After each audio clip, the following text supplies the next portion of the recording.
This is Debbi Whiting. I'm the daughter of Margaret Whiting, the fabulous songstress, on Dave's Gone By on UNC Radio.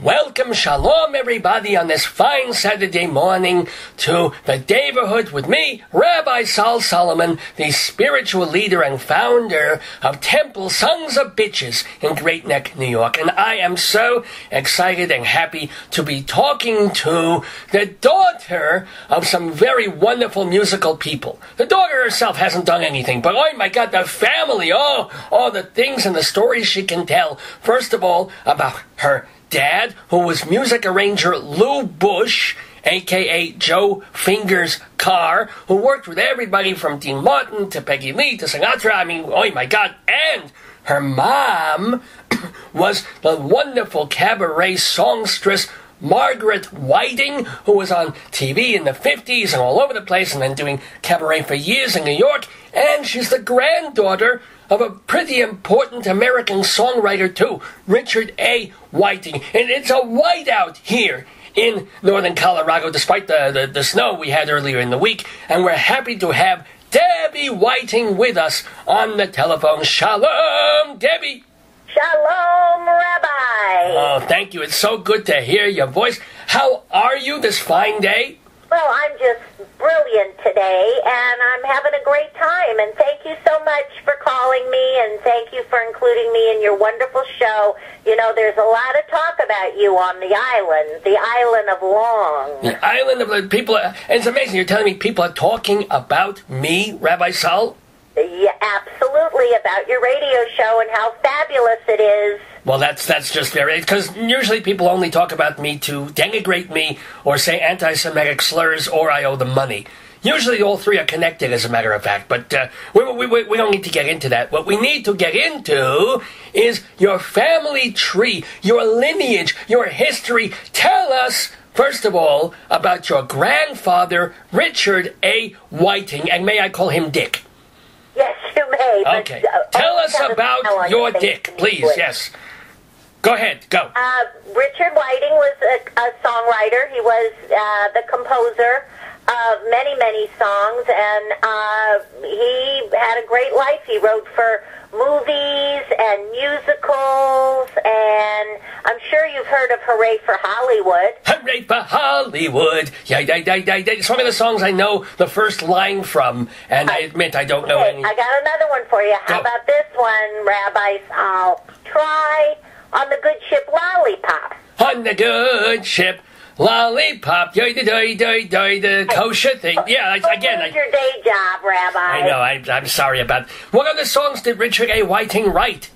He wrote Beyond the Blue Horizon, Too Marvelous for Words, Breezing Along with the Breeze, Ain't We Got Fun. He wrote Ain't We Got... Oh, I love it. Oh, my honey, oh, my darling, Ain't We Got Fun, which is a song that I never sing because I never have fun. But still, it's a wonderful too. So, did you know your grandfather? How old were you when he... Well, how long did you know him? He passed when my mom was 12, so if you do the math... Oh, so you were only like 3 or 4 years old at that point. I wasn't around yet. Right, okay. He died in 1938, and he was quite a young man, and it was a great loss. We also lost George Gershwin that year, and it was pretty tragic for the music world and the families involved. And my mom was 12, and then she went on to practice, and there was a wonderful man in the Whiting family's life because of the writings at Warner Brothers, and that was Johnny Mercer. Well, and yes. Johnny Mercer took Mother under his wing and said, first thing you got to do is grow up and practice, and she did, and he signed her at a very young age. She was the first recording artist at Capitol Records to be signed, and he let her sit for maybe a year or so before he gave her her first song to record.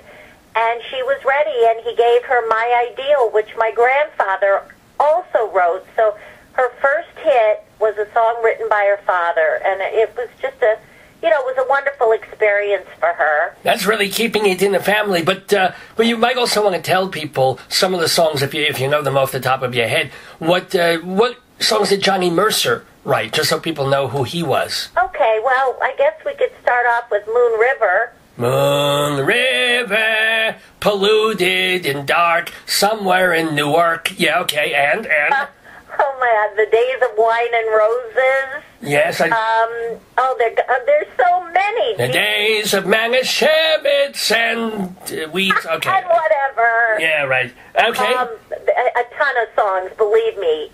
So, people would know them. When your mom, Margaret Whiting, had this first hit single, I assume it was a big hit, what happened then? Well, she kept recording, and Capitol Records became a very big conglomerate where people like Peggy Lee, Joe Stafford, Frank Sinatra, Dean Martin. Frank who? No, I can't. They all were under that roof. Ella Fitzgerald and Nelson Riddle and all these wonderful conductors, including and orchestrators like my father and Paul Weston, and it must have been such a magical time to have all these people under one roof working together. And one day Mom would record with Paul Weston, and the next day she'd be with Nelson Riddle, and everybody was sharing. They were a family, and they put out some of the most wonderful music that we will ever hear. Now let me ask, did your mom share stories with you of some of these recording sessions and these people, these famous people, that she was either recording with or who would be right in another room of the studio recording alongside her? Well, I think throughout the years she had, and with the pictures we have, it was just it was self-explanatory to know that Peggy would be next door, or Joe Stafford would be working with my father and Paul Weston in another room, and there wasn't any, I guess, the way it is today where everyone needs to know, the inside scoop and the media with their cameras down everyone's throat. No, they worked, they got paid, compared to what people are making today in the music business, some of these people, they were making just the most minimal amount of money, but it was the joy of coming in and making this great music. And that's really what draws the line between what's going on today and what went on in the past, is that there was a sincere love for just creating the art. It wasn't just to make money. Now, can I ask, was Margaret Whiting already a star when she met your dad, who was the music arranger, Lou Busch? Well, she was getting up there. She was getting pretty popular from the clippings, the news clippings and things that we had seen. She was doing, commercials and print ads, and she was touring, going throughout the whole country, and she met Lou, and Lou then became her accompanist, and they also went into the Capitol studios and recorded many songs together, and some of them are just wonderful. They're Moonlight in Vermont. That rendition is one of my favorites. My father did a beautiful orchestration of that. So, but everybody was sharing. Lou started the Joe Fingers car segment of his life with Joe Stafford and Paul Weston. It was because of them. So can you explain why he would choose another? Do you want to sound like a mafioso, or what was the deal with changing his name? Like, I don't know. Joe Fingers is like. Yes, my father was is he Knuckles? Very mafioso.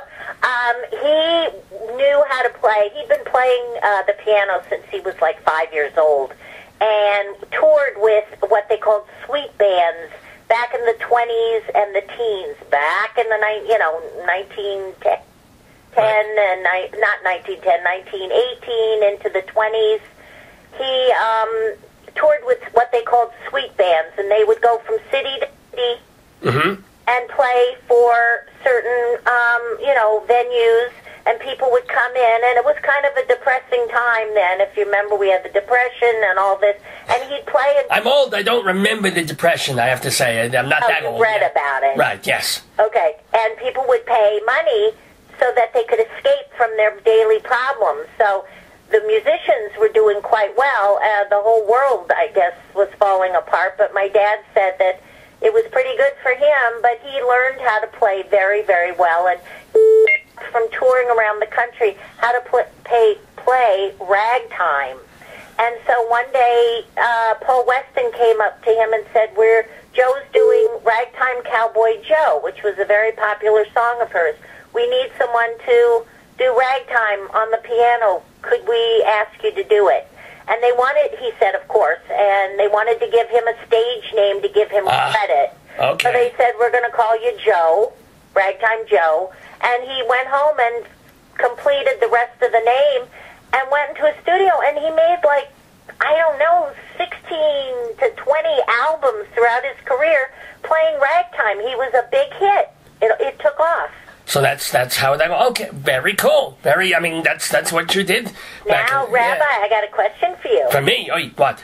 You ready? I don't know. I'll try. Okay, this is about Lou. Did you know that Lou Busch did all the musical arrangements and conducting for Alan Sherman?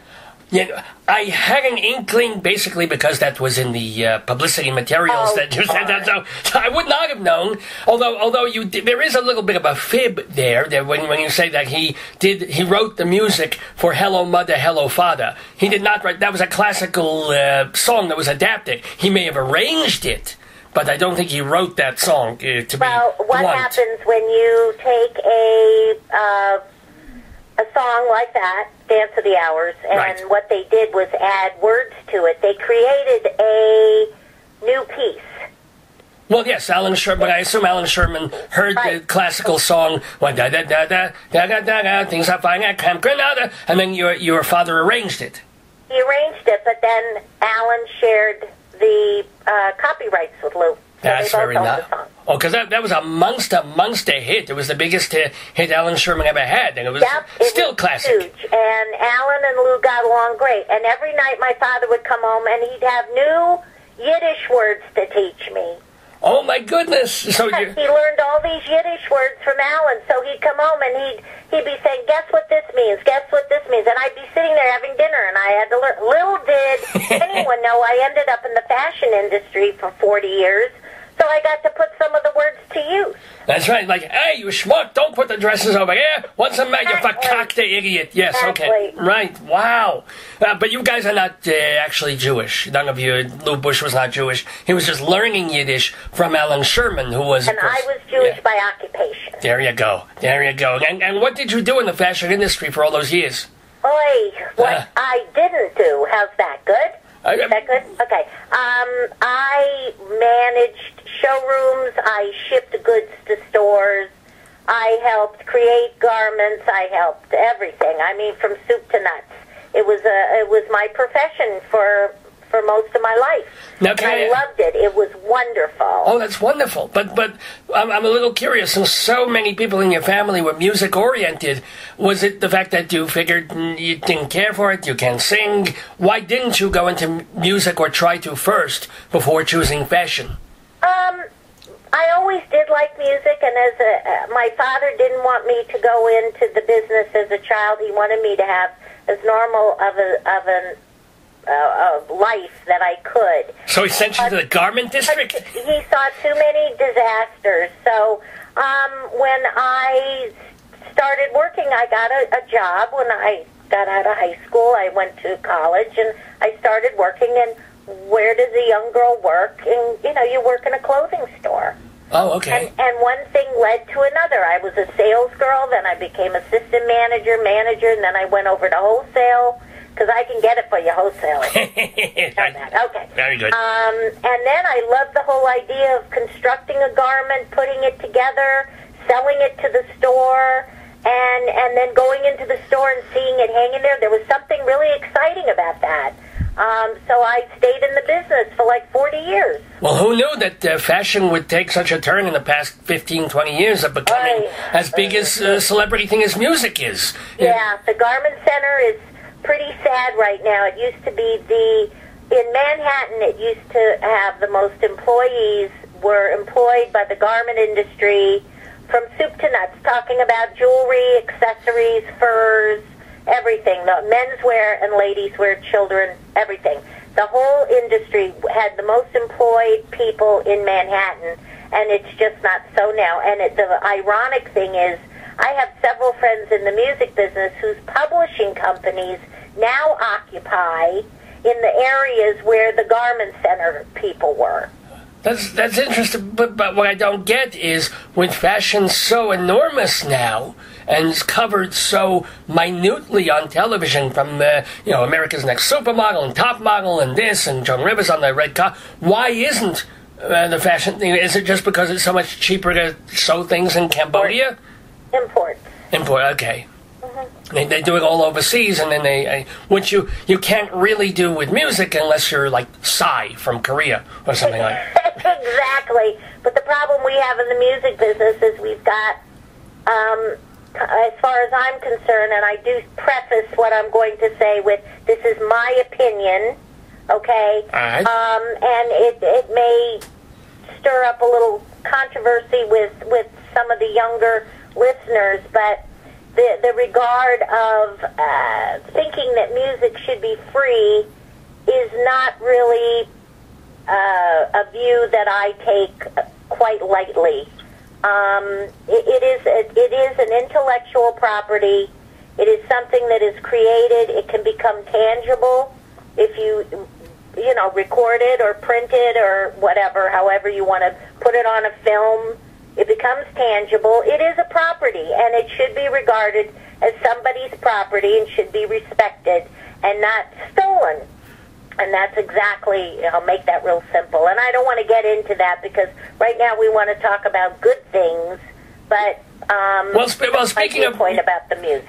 Intellectual property that is on a hard copy sort of realm, and also digital, you are releasing or re-releasing 2 of your mother's CDs? Yes, I am, as a matter of fact. And these songs, Mother recorded in the 1960s. It was when her style of music, of the Great American Songbook, started to come to a little bit of a halt because we had the British invasion, we had Motown, we had Philadelphia sound coming in, and the rock sound coming in, and it just kind of was taking precedence to the recordings that Capitol were so used to, and other recording people that they were so used to hearing. Sure. So instead of Mother throwing in the towel, which a lot of people did, they just couldn't embrace the new music. My mother tried to embrace the new music. She'd go with me to concerts. She'd get through it pretty well. I mean, she enjoyed it because she's a lover of music. Well, can I ask what concerts you dragged your mom to? I took her to see Buffy St. Marie. And this was during the anti-Vietnam War, when people were really, really striking out about the war. And Buffy was very obvious about her feelings about the war, and there were a lot of kids there. It was a concert, but there was a lot of political overtones. Oh, of course, yeah. Made her sit there, and she ended up enjoying it. In fact, she took one of Buffy's standard love songs and recorded it, and it's on these CDs. Oh my God! Okay, there you go. So she did. I'm thinking also of like Barbara Streisand in the late 1960s. She also Barbara in Stony End and some of the other Springfield. Right. She covered a lot of songs that were pretty popular then, and we did. There were 50 tracks. They put out 3 LPs from London Records. Did the distributing. Arnold Golan did the executive producing with Jack Gold, and I figured it was time to take these sound recordings and re-release them now. And it seems to me, from the little bit of time that they've been out there, that people are really liking them because it's bringing them back to the 60s. It's a wonderful time. It's refreshing. And also she does quite a bit country songs in there, which nobody knew that Margaret could sing country. But boy, she could sing anything. Well, that is kind of a surprise if you think about it. And it's funny, it leads me to another question about preserving family legacies in a weird way, because a friend of mine, Dave, who hosts this radio program, just got back from Indianapolis. He was visiting there and got to see a whole bunch of things about Cole Porter, who was a son of Peru, Indiana. And, of course, Porter, among other things, I mean, you think of him as this cocktail-swilling kind of snazzy, New Yorky piano bar person, but he was born in a little thing in Indiana with a zoo in his backyard, and he wrote country songs. He wrote "Don't Fence Me In," and so there's that thing of not expecting someone who's in the Great American Songbook canon to also be writing yee-haw, yippee-ki-yi-yo kind of music. Exactly. It's so funny. I have to tell you, Rabbi, this is a very funny story. Oh, good. When I started talking to some of the Great American Songbook diehards, you know what I mean? Like, life ended in 1958. Nothing happened musically after that. And I said, you know what? I want you to listen to these CDs. I want you to embrace them. First of all, Margaret never sounded better. She was at the prime of her life. Her voice was the instrument. Like, when these younger people hear her voice, they will be amazed that they're listening to such a beautiful instrument, number one. But these diehards were like, okay, I'll give it a shot because we love your mother. And then I asked them what were their favorites. Yeah. You would think they were more of the ballads or the slower songs. They're picking Release Me, My Cup Runneth Over. I mean, all these songs that were, it just didn't fit them, but they love them. Okay, I exactly. I mean, you don't know until you sort of sample, and then the whole world of music is a connection, even all the way to, let's say, the heaviest gangster rap record. You know, the good stuff, the 1% that gets through that's really good, is somehow still connected all the way going back to the Great American Songbook, to Hank Williams, to Blues Hollers in the Field, to madrigals of the 1400s. There's still something there when it's good. I thoroughly believe that. Absolutely. I went back to college in my 50s. I know I sound like a spring chicken, but anyway, the truth is I'm not. I went back to college in my 50s, and it was a very brave move for me because I had to be involved with a bunch of young adults who thought differently, whose musical tastes were different, and we ended up getting along for the majority. Many of them and I got along great. We became fast friends, and I was even older than some of the professors. Well, one day I decided I wanted to do a show on my grandfather, and so I did a whole, 30-minute presentation on my grandfather. And I'm telling you, I took a big chance because the music then was different. Right. It had a different mindset, a different politics, and it just had a different sound. And after I had audio and visual and stories, and I told them about a song my grandfather wrote in 1917 about the war, about a man going away and possibly never coming home. And he didn't have a cell phone, and he didn't have a TV, and he didn't have radio. He had nothing. And this was a family member that was going to leave the home and possibly never come back, and you might never hear from him for 2 years. And these kids totally freaked out because, we were, at the time, we were engaged in another war, but at least they had that contact of turning on the radio and TV every morning and seeing what was going on. Imagine what it's like when you can't see your loved ones or know what's going on. Everything's a surprise. And I played the song that he wrote called Till We Meet Again. And I had two of the class members get up. I had worked with them after class for about a week. I taught them how to waltz. Ha! And I played the song, which is a waltz beat. They danced, and you could hear a pin drop in the room. I can imagine. I mean, yeah. Afterwards, they all came up to me and said, grandfather was a really cool dude. Oh, my God. I hope you smacked him. No, I mean, all of a sudden, I was, walking down the aisles and was like, yeah! You'd think I was, a cool teacher or something. But I had to bring that relationship in because it never changes. It's just a different time. Well, that is true. And also, one of the reasons I brought up Cole Porter earlier is that the granddaughter of Cole Porter was there. Or I don't know if he had, whatever, she was some relative or something, and she's kind of in charge of the legacy of dealing with the rights issues and who wants to put out music of his or use or revive a Broadway show that he wrote. So are you in that position, pardon me, for the Whiting's estate, for the Busch estate? And how much of your time is taken up, commandeering the legacy of a famous musical family? Well, right now, since I just kind of started putting this together, and I've heard from a friend of mine that it takes several years to get your foundation built. You have to do a lot of archiving, a lot of researching, and right now we're in the process. We just started the ball rolling with these 2 CDs. Then we have a tribute to my mother at the Paley Center in Beverly Hills on April 17th. Oh, that's this week, April 17th. That's, what day is that? Where's my abacus? All right, it's on Wednesday, this Wednesday. Yes, it's a Wednesday. And we have a wonderful panel. We have Peter Marshall and Rosemary. Remember Rosemary? Oh, my God, Rosemary. Oh, my God. And Peter Marshall, of course, I talked to. Hollywood Squares. Yes. And then a wonderful singer named Jack Jones, which I'm sure everybody... In fact, the Jack Jones? As much as The Love Boat. Yes. You'll hear him singing the theme song.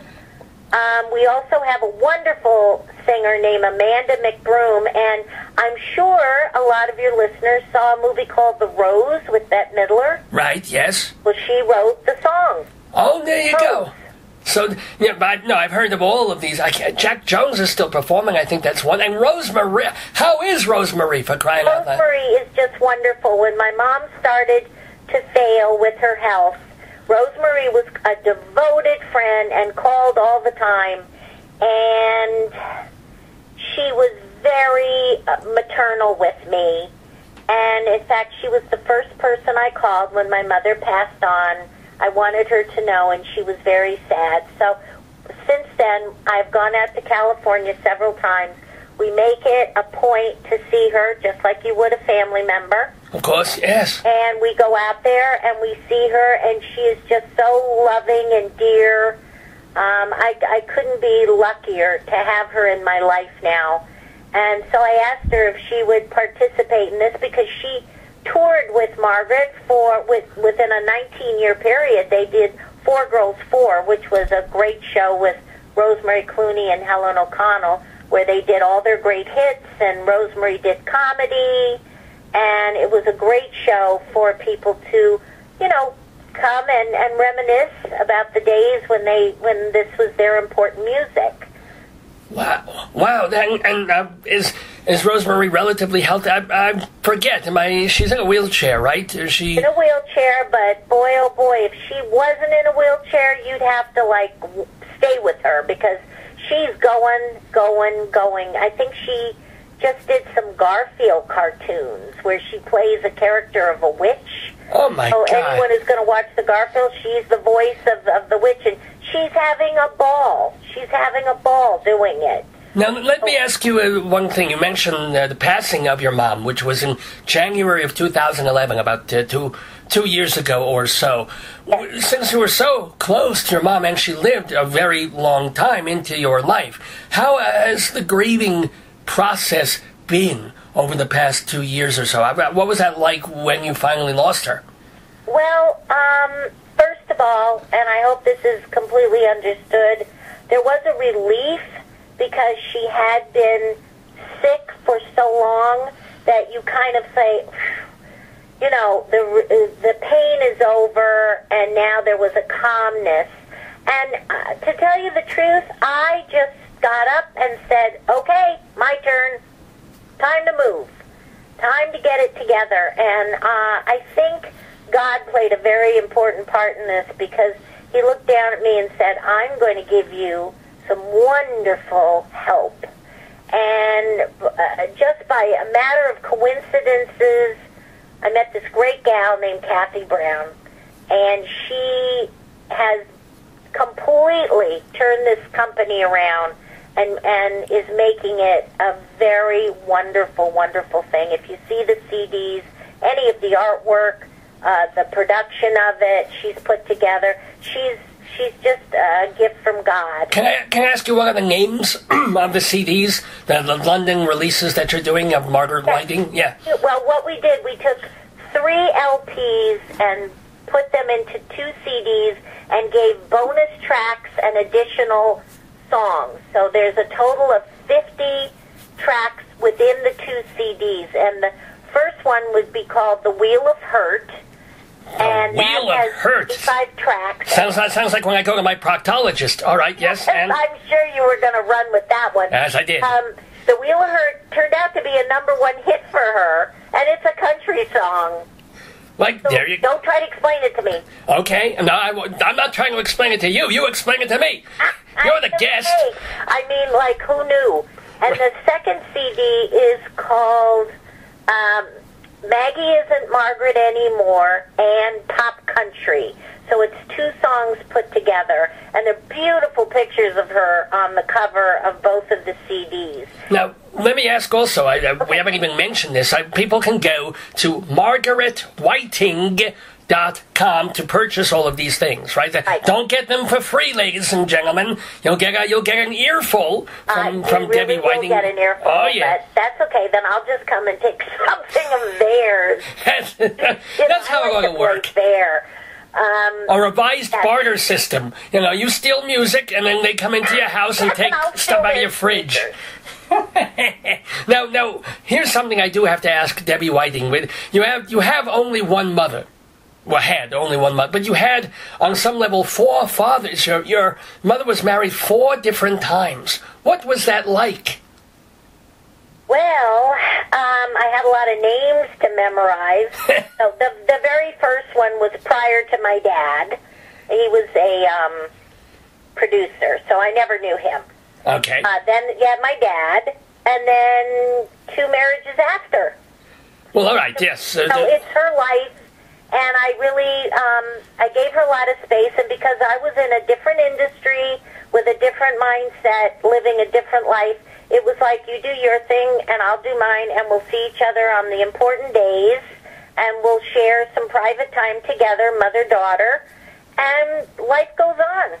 But was it also kind of have to ask your mother's 4th husband, whom I assume she adored, and then it seems sort of mutual, was the actor Jack Wrangler, who was he was not only an admitted and avowed homosexual, but a homosexual porn star. I mean, it's one thing for Liza Minnelli to marry a gay person, or Fran Drescher, but, you know, he was doing porn movies. How the hell? What? How could this happen? I have no idea. My mother was totally mashugana. I have no idea. That was her thing, and she loved him, man. She really did. And, you know, when somebody loves somebody, you gotta let him love him. He didn't hurt her. He was a very attractive man, and they loved being with each other. They got along. They had the same sense of humor.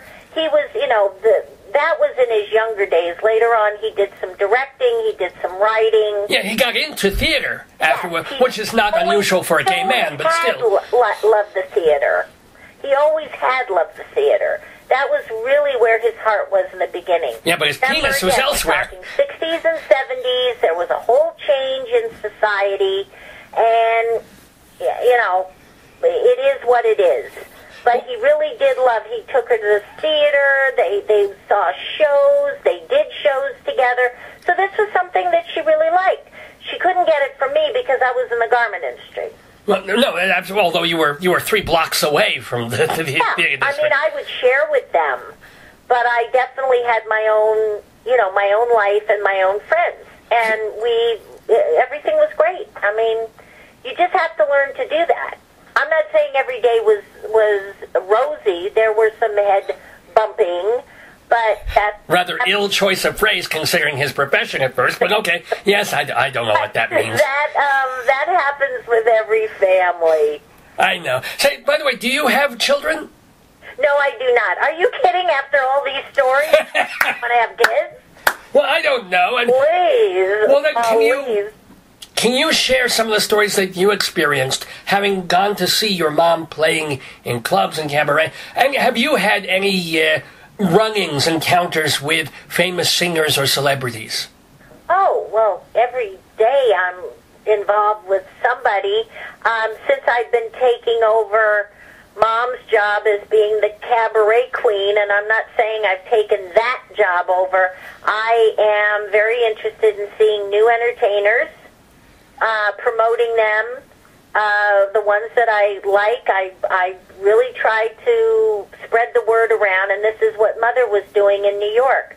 And it's just a wonderful feeling to go to a cabaret show and see somebody just sing beautifully and know what they're doing and their choice of songs. I mean, you have to share. You have to share. Well, here's a question then. Why don't you tell us, like, one or two people that we may not have heard of yet who are making the low rounds of the cabaret circuit, like the 88 places, or Don't Tell Mama. Who should we be on the lookout for? Wow. Well, the very first person off the tip of my tongue would be Lauren Fox. Lauren Fox, okay. And she is currently, and has been for the past year or so, doing a tribute to Joni Mitchell. Ooh. And Joni Mitchell. No, I didn't say who. Joni Mitchell. I didn't say who. I said, I love Joni Mitchell. Joni Mitchell and Leonard Cohen. Oh, well, nice Jewish boy. All right, at least there's someone Jewish in there. Just came out with a CD that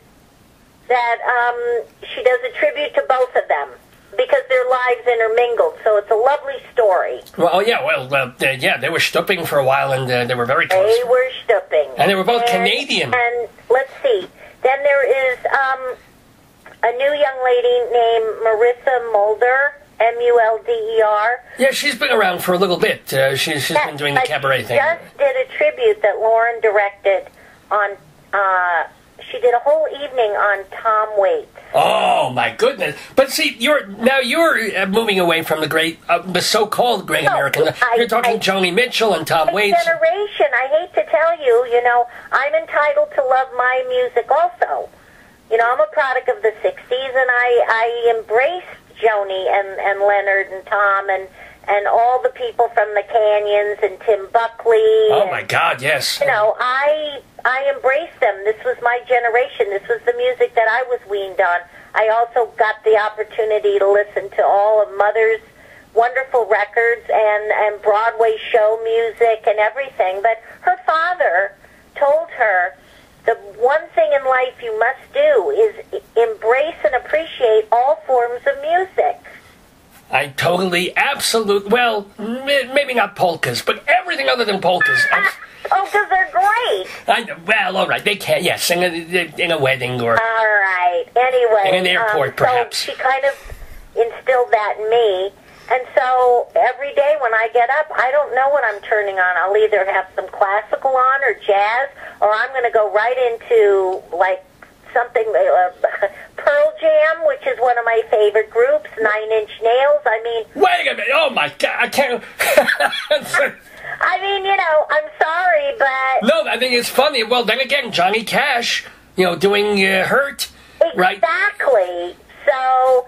you just have to appreciate all the music, and you have to have the ear for it. And anyway, so these young adults are embracing my generation of music, and they are translating it and giving it back to us in a really good way. When Lauren did her Joni Mitchell tribute, I really was able to close my eyes, and I went back to my youth, and I had a wonderful time. It was a great evening. I felt so good afterwards that it was a good night. I had to say it was a really good night. So, and how much weed did you actually smoke on that? No, I'm kidding. I kid. I'm just joking. We're talking, and we're wrapping up our conversation with the delightful Debbi Whiting. She is, one more reminder, the daughter of Lou Busch, a.k.a. Joe Finger's car, the granddaughter of Richard A. Whiting, and of course, the daughter of the late, great Margaret Whiting, they are releasing 3 of her former record albums on 2 CDs. You can get them at margaretwhiting.com, W-H-I-T-I-N-G, margaretwhiting.com. Debbi Whiting, this has been just an absolute joy. Any last things that you want to tell our audience about your family or the music or anything? No, just enjoy your music. If you make the music, have it come from your heart. Remember the rules of music. It's got to come from your heart. Don't look at it just because it might make you a lot of money. Make it a passion, and I would say that would then you'll see results. I tried making music come from my armpit, and it sounded like it was not good. Oh dear, you are so corny. Thank you. Thank you so much, Debbi Whiting, and shalom to you. Thank you.